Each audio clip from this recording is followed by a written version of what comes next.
Lectura del profeta Ezequiel. En aquellos días me vino esta palabra del Señor: Hijo de Adán, di al príncipe de Tiro, esto dice el Señor. Se hinchó tu corazón y dijiste, soy Dios, entronizado en solio de dioses en el corazón del mar. Tú que eres hombre y no Dios, te creías listo como los dioses. Si eres más sabio que Daniel, ningún enigma se te resiste. Con tu talento, con tu habilidad, te hiciste una fortuna, acumulaste oro y plata en tus tesoros. Con agudo talento de mercader, ibas acrecentando tu fortuna, y tu fortuna te llenó de presunción. Por eso, así dice el Señor, por haberte creído sabio como los dioses, por eso traigo contra ti bárbaros pueblos feroces. Desenvainarán la espada contra tu belleza y tu sabiduría, profanando tu esplendor. Te hundirán en la fosa, morirás con muerte ignominiosa en el corazón del mar. Tú que eres hombre y no Dios, osarás decir, ¿soy Dios delante de tus asesinos en poder de los que te apuñalen? Morirás con muerte de incircunciso, a manos de bárbaros. Yo lo he dicho, oráculo del Señor. Verbum Domini.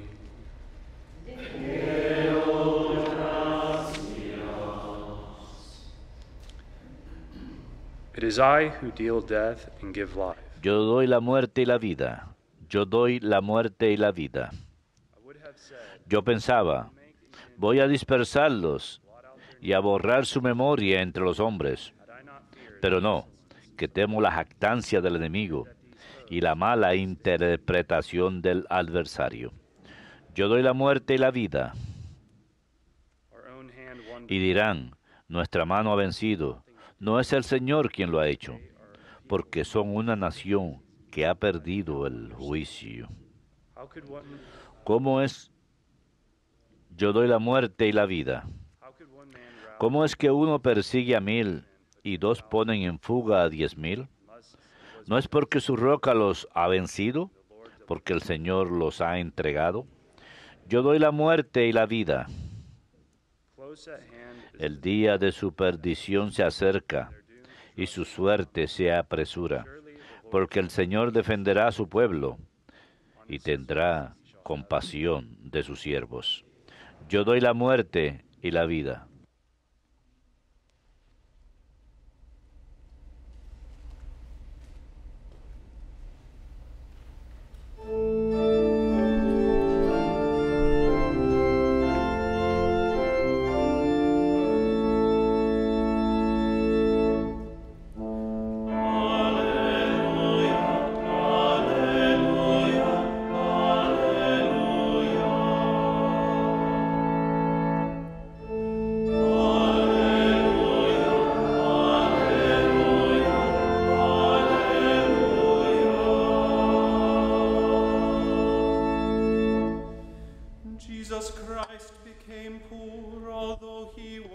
Jesucristo se hizo hombre a pesar de ser rico, para que mediante su divinidad nosotros seamos ricos.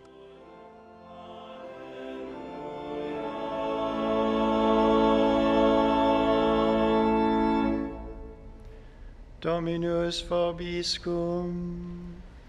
Et cum spiritu tuo. Lectio Sancti Evangelii secundum Matteum. Gloria tibi, Domine. Jesus said to his disciples, En aquel tiempo dijo Jesús a sus discípulos, créanme, difícilmente entrará un rico en el reino de los cielos. Lo repito, más fácil le es a un camello pasar por el ojo de una aguja que a un rico entrar en el reino de los cielos. Al oírlo, los discípulos dijeron espantados, entonces, ¿quién puede salvarse? Jesús se le quedó mirando y les dijo, para los hombres es imposible, pero Dios lo puede todo. Entonces le dijo Pedro, pues nosotros lo hemos dejado todo y te hemos seguido. ¿Qué nos va a tocar? Jesús les dijo, créanme, cuando llegue la renovación y el Hijo del Hombre se siente en el trono de su gloria, también ustedes, los que me han seguido, se sentarán en 12 tronos para regir a las 12 tribus de Israel. El que por mí deja casa, hermanos o hermanos, padre o madre, mujer o hijos o tierra, recibirá 100 veces más y heredará la vida eterna. Muchos primeros serán últimos, y muchos últimos serán primeros.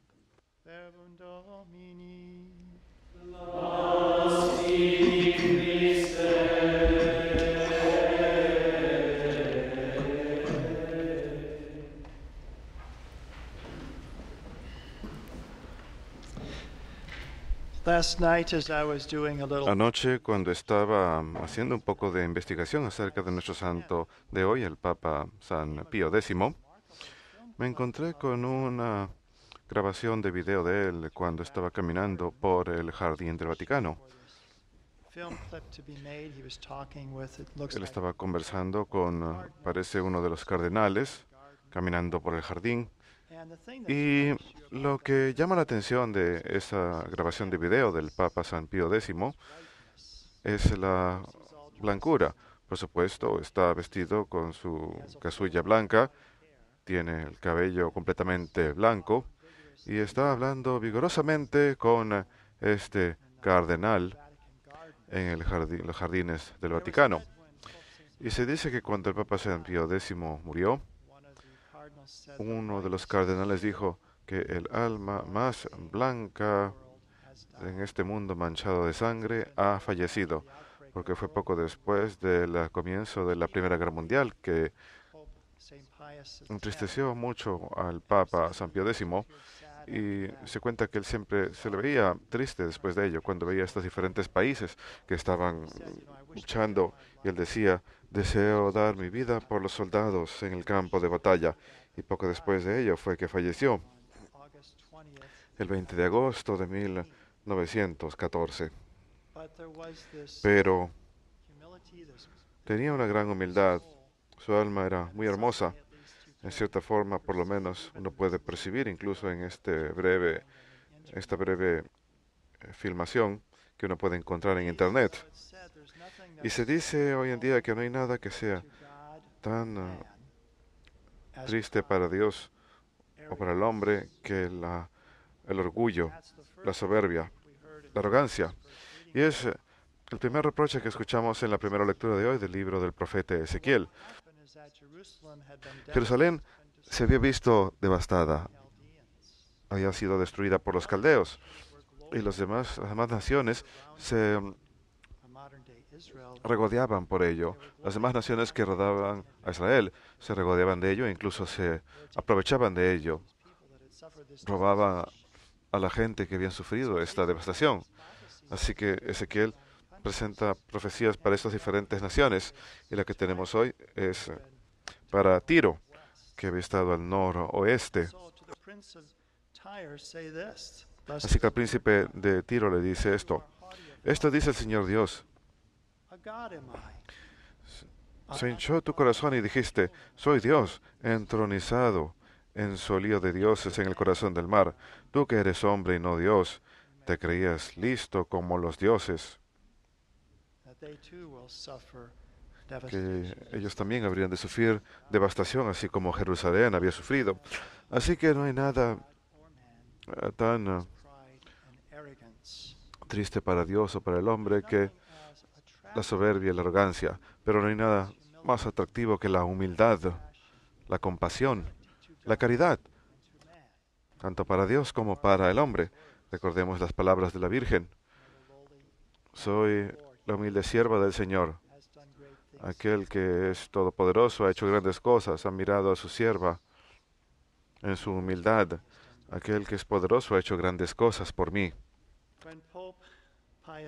Cuando el Papa Pío X, Giuseppe Sarto, ese era su nombre de pila, cuando fue elegido al papado, se podía ver que los votos lo favorecían y él se quedó horrorizado ante esa idea. Le rogaba a los cardenales, no me elijan, soy demasiado indigno. Pero los cardenales decían que eso es lo que los atraían más incluso hacia él. Así que lo animaron, incluyendo el cardenal Gibbons de Baltimore, lo instaron a que aceptara este oficio, este peso del oficio, lo cual él aceptó. Y después de rezar durante largo tiempo, después de haber sido elegido, dijo, es la voluntad de Dios. Prosigamos. Y fue apenas 2 meses después de su papado, cuando él fue elegido en 1903, que escribió su primera encíclica. Y en ella habla de su propio titubeo de aceptar este oficio. Escribió, no importa decir con cuántas lágrimas buscamos evitar este peso del oficio pontífico. Pero luego continúa y dice que ahora lo ha aceptado. ¿Y cuál sería la meta de su papado? Él ve la causa de los enfermos en el mundo como un alejamiento de Dios, un olvido de Dios. Así que proclamamos que al cargar el oficio pontífice, este es nuestro único propósito: restaurar todas las cosas en Cristo, de manera que Cristo sea todo en todos. Ese era su lema papal y se alude en la oración colecta de hoy. Oh Dios, quien para salvaguardar la fe católica y para restaurar todas las cosas en Cristo, llenaste al Papa San Pío X con sabiduría celestial y fortaleza, así que para restaurar todas las cosas en Cristo. ¿Y cuáles serían las formas en las que él buscaría cumplir esa meta? Una de las cosas importantes que él buscó fue que la gente frecuentara los sacramentos. Esta era una época cuando había mucha controversia jansenista, cuando había énfasis en la severidad de Dios, como la gente era indigna de recibir la Sagrada Comunión. Así que la gente solo la recibía infrecuentemente. Y había un debate entre los teólogos. ¿Cuáles eran las disposiciones necesarias para recibir la Sagrada Comunión?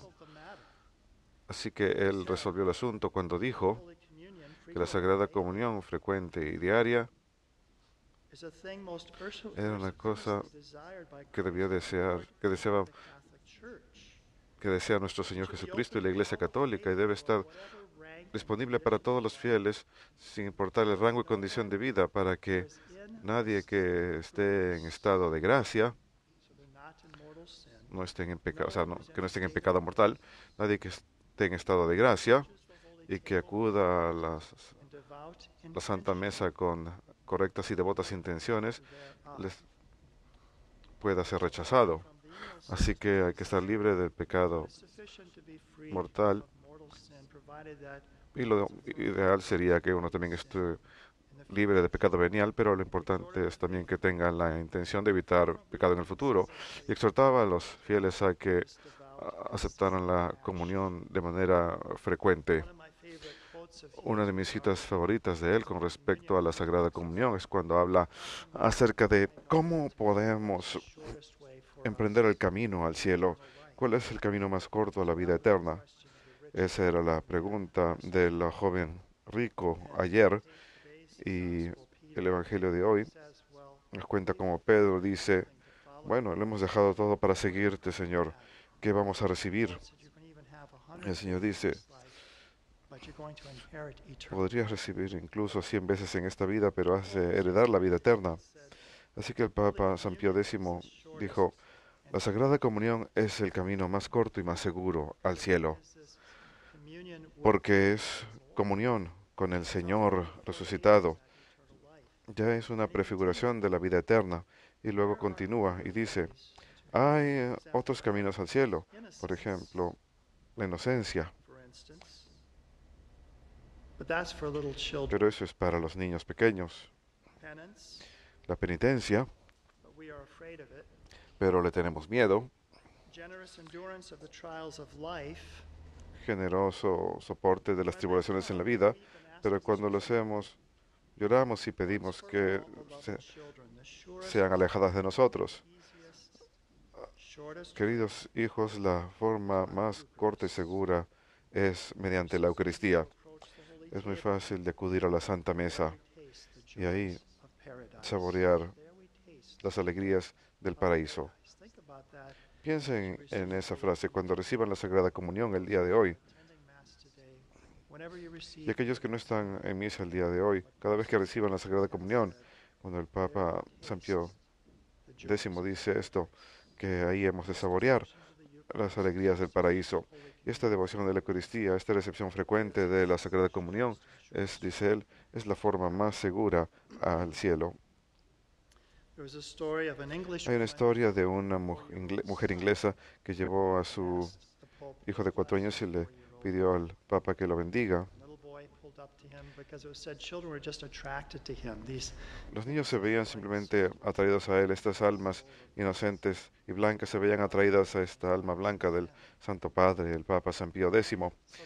Así que el Santo Padre le pregunta, ¿qué edad tiene? 4 años. Así que esperamos que pueda recibir comunión en unos pocos años.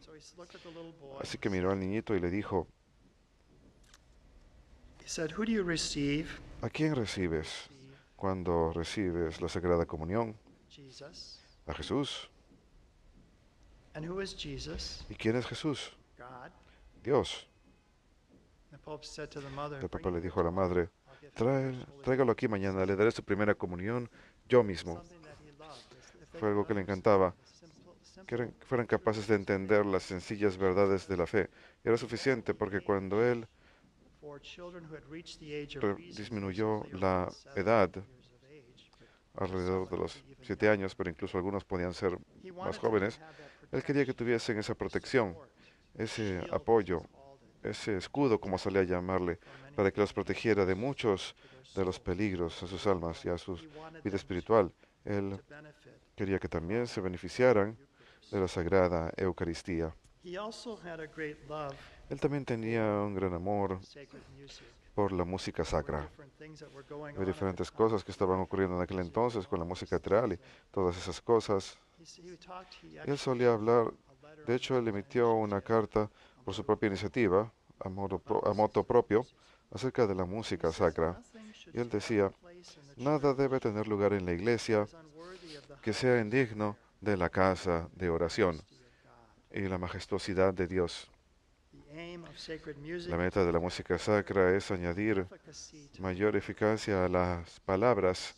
Así que tenemos los textos sacros, las palabras sacras, y cuando tenemos música sacra, ayuda a que sean incluso más eficaces hacia nuestras almas. La música tiene ese poder penetrante en el alma. Y el propósito de toda música en realidad ha de ser dar gloria a Dios, edificar a los fieles. Por seguro ese es el propósito de la música sacra, elevar nuestras mentes y corazones hacia Dios y tener una mayor eficacia al escuchar estas palabras, dejar que esas palabras resuenen en nuestros corazones. Así que dijo, la meta es añadir mayor eficacia a las palabras para que mediante ellas el pueblo pueda verse más fácilmente movido hacia la devoción y estén mejor dispuestos a las frutas de la gracia que pertenecen a la celebración de los sacratísimos misterios.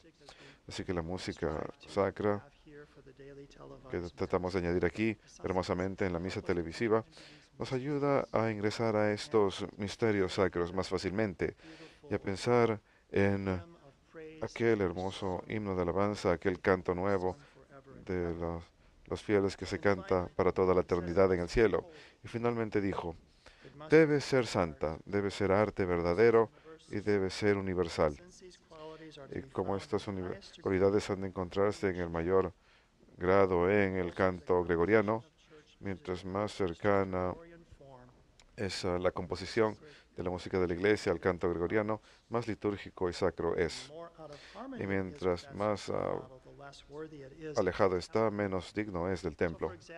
Así que, por ejemplo, ahora hemos empezado a utilizar las antífonas de entrada y utilizamos un canto gregoriano muy sencillo, algo que es muy fácil para nosotros para cantar, que podemos cantar juntos. Estas palabras, las antífonas de entrada, a menudo son palabras extraídas de las Sagradas Escrituras mismas y nos ayudan a montar la escena para la misa de ese día. También podemos dejar de hablar. Si hablamos del Papa San Pío X, no podemos dejar de hablar en su lucha contra el modernismo, sus escritos contra el modernismo. Y uno de los elementos de esa herejía que estaba ocurriendo de aquel entonces era la negación de la encarnación, de la divinidad de Cristo. También era una especie de tratar de separar al Cristo histórico del Cristo religioso, como solía decirle. En otras palabras, los evangelios en realidad no nos presentaban la verdad acerca de Cristo, es lo que decían. Pero en realidad, esto era una negación de su divinidad, una negación de su encarnación. No pude evitar pensar que el nombre de la red televisiva de la palabra eterna, una de las razones por la que la madre eligió ese nombre, la palabra eterna, fue para poner énfasis en la divinidad de Jesucristo. Él es la palabra eterna que se hizo carne y vivió entre nosotros. Proclamar la encarnación del Señor, la realidad de lo divino que ingresa a la humanidad en Jesucristo y lleva a nuestra humanidad a la gloria. ¿Qué vamos a recibir? Pregunta San Pedro en el Evangelio de hoy. Heredarás vida eterna. Así que hemos de tener esa participación en la gloria eterna. El Papa San Pío X efectivamente era un franciscano terciario. Vivió una vida muy sencilla y pobre y tenía un gran amor por los pobres, por los niños, por los pequeñitos, por los humildes. E incluso como joven sacerdote, esto era algo de que le preocupaba mucho.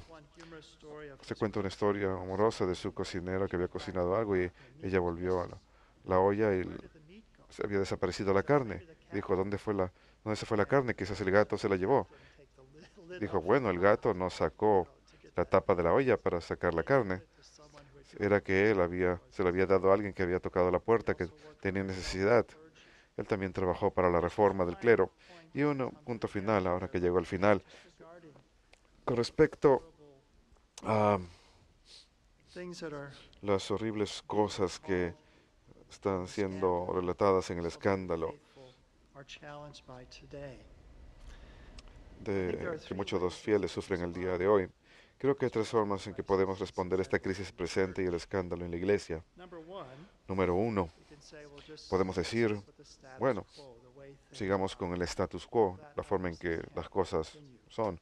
Bueno, obviamente eso no puede continuar. Les animo a que lean al obispo Robert Morlino su discurso a los fieles de Madison, Wisconsin, porque él va a trabajar para sacar esto de raíz, para que nunca más ocurra esto, que no sea tolerado más en la diócesis de Madison. No podemos continuar con el status quo, puede ser una respuesta a ello. La segunda, en nuestro propio obispo, el obispo Baker, en su propia carta pastoral que emitió ayer, dijo, no podemos tampoco entregarnos al suicidio espiritual. Él dijo, aquellos que han cometido estos actos, de aquí cita a San Francisco de Sales, que vivió en una época de gran escándalo. Mucha gente se estaba yendo de la iglesia. Y San Francisco de Sales dijo, ellos han cometido asesinato espiritual, estos clérigos que han hecho estas cosas. Asesinato espiritual. Han matado la fe de la gente, pero ustedes no cometan suicidio espiritual al abandonar la fe. Así que esa no es nuestra respuesta tampoco. ¿Cuál es la respuesta? Tenemos la respuesta de San Pío X, el camino de los santos, ser esos instrumentos de reforma hoy en día, restaurar todas las cosas en Cristo para que Cristo sea todo en todos. A eso estamos llamados, a ser, como Él dice, como le dijo a los sacerdotes cuando les habló en cierta ocasión como obispo, si no están rezando, si no están pasando tiempo en meditación a diario, simplemente son empresarios. No, tienen que tener una vida espiritual profunda, conocer la mente del Maestro y vivir según su voluntad. A eso les llamaba Dios, así que Él trabajó para la reforma del clero también. A eso estamos llamados todos, a ser parte de la verdadera reforma, aquello que es el camino de los santos, vivir una vida conociendo la mente de nuestro Maestro Jesucristo y esforzándonos por ser fieles a Él, conociéndole a diario y viviendo esto en nuestras vidas diarias.